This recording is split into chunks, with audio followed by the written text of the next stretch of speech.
challenge you guys is, I guess, going into the Van Helsing mythology. Like, what was trying to get an idea of what y'all were going to do? There was an initial concept document, which was, I don't know, 3 or 4 pages that had been kind of pitched by Dynamic Television and Echo Lake to Chris Regina at Syfy. And because Chris has developed about 300 movies at Syfy, he really has an idea of what the audience wants, and then he had his own spin on that. And at that time, he said, I'll greenlight this project if you do it with basically Chad. So, finding the right showrunner, and Chad can speak about that. Neil LaBute, who was working with us on Hell on Wheels. We wanted to take what we had from our world, which is largely outside the sci-fi genre, and dive in with our own take on it, essentially. So we heard that you guys were responsible for doing the casting for Jonathan and Chris. So what was the thinking of bringing them on board? Well, we had worked with both Jonathan and Chris on Hell on Wheels. Both brilliant actors. And our company, Nomadic Pictures, we've done $650 million in production. We do lots of series. It's kind of cool when you can actually get a group together of people, and let's grow Chris's hair long. Let's cut off Jonathan's hair.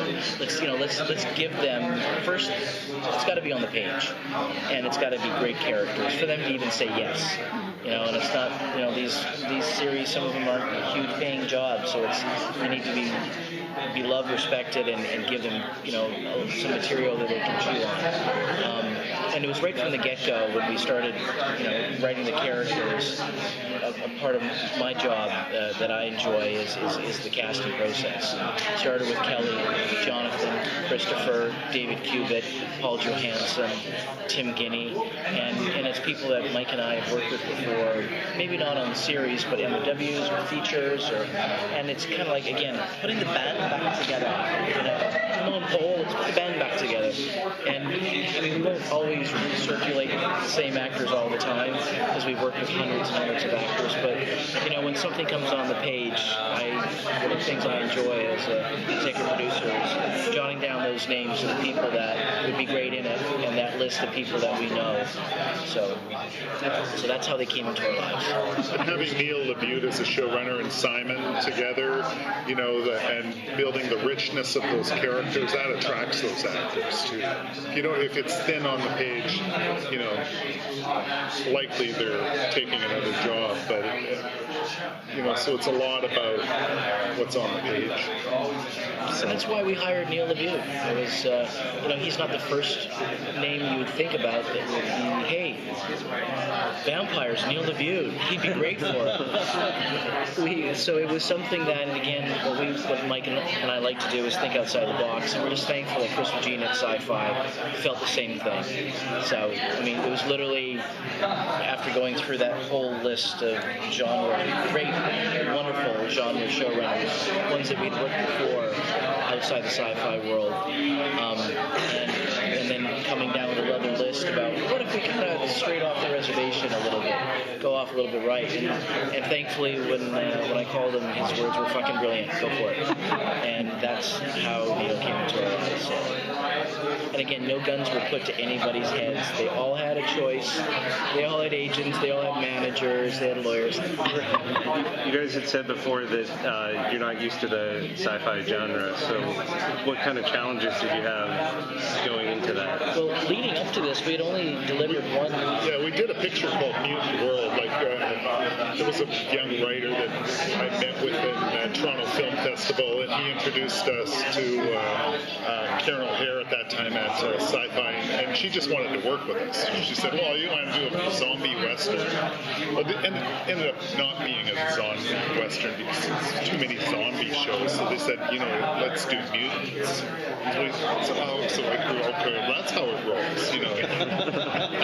I optioned a zombie western, but now I got to get that same writer to write a mutant show. So it was just kind of fun, and we delivered that show, and Chris liked working with us, and when he got the pitch for this show, he said, I'll do it if Chad might do it. So, we weren't deep on sci-fi experience by any means, but we did the one MOW and then dove into this. But it's fun, and it's our first Comic-Con, and the energy and everything, it's just wonderful. It's a great audience. And I personally love the genre.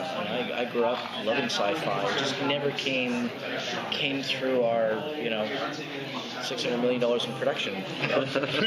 and that's okay. Listen, we're very fortunate to have won Golden Globes and Emmys and Producer Guild Awards for our westerns, our period pieces like Klondike and Broken Trail and Wheels, and Fargo in a way is actually a period drama. It's just 6 years in the past, or 35 years in the past, or what's going to happen here on season 3 of Fargo is a little different. But you know what? It's a fun genre, and I think coming to Comic-Con, just seeing a dedicated, passionate audience member, that gets me excited. That gets me really excited. It's we could be in this a very long. Actually, we can't announce it yet, but we have another sci-fi series we're about to announce next month. Yes. That could kill us. I know. Closing finance right now. It will be with Syfy, and it will be with some lovely big names. So we're enjoying it. Great. We're hooked. Damn you guys. Yeah, right. From what we saw in there was a lot of brutality. Yes. A lot of just physical, brutal violence. Is that something you had to kind of negotiate a little bit with, or you have to kind of find the middle? Well, hey, that's an interesting thing because, when you're financing these things, Syfy, the channel's only, out of the New York office, is only in for a smaller license fee compared to a lot of networks. So you have to serve some other masters in there. And it's quite, we thought we were going to have to version the show, but we just kind of stuck to our guns. We stuck to our guns and to tell the story. And, it's all working out for us.